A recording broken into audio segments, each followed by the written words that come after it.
Nada yaxshimisiz? Ha, bo'lib ketdi. Shu tuflingizni keliningizga bersangiz, kir mashinaga top-toza qilib yuvib bersa bo'lmaydimi? Hech qisi yo'q bolam. O'zimning qo'llarim bor. O'zim qilaman. Bir kamush sho'ni sassiq patingasini yurishim qoluvdi. Nima deding?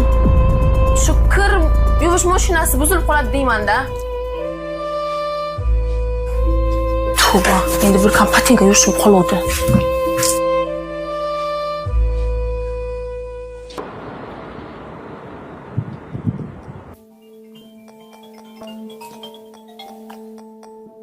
Alo. Otamdan so'rashi oyoq razmerlari necha ekan? Uf, hozir hamma ishimni qo'yaman, otangizdan borib oyoq razmerlarini so'rab kelmanmi shunda? Eng kattasini olib o'qishga bo'laveradi, farqi yo'q.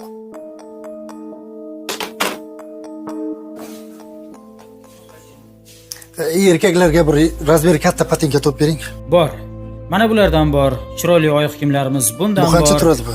Bu 350 ming so'm. Arzonroq yo'qmi? Endi doim o'zingiz sifatli, qimmatroq, yaxshi narsa olardingiz. Otamga olyapman. Yoshi bir joyga borib qolgan. Bunaqa qimmat tufli kerak emas. Yoshi bir joyga borib qolgan. Bunaqa qimmat tufli kerak emas. Aslida insonning yoshi katta bo'lgani sari qadrlanib boraveradi. Sizningcha ulg'aygan sari qadrsizlanib boraverar ekanda? Qadr bilan ishing bo'lmasin, uka. O'sha aytgan tuflimni topib ber.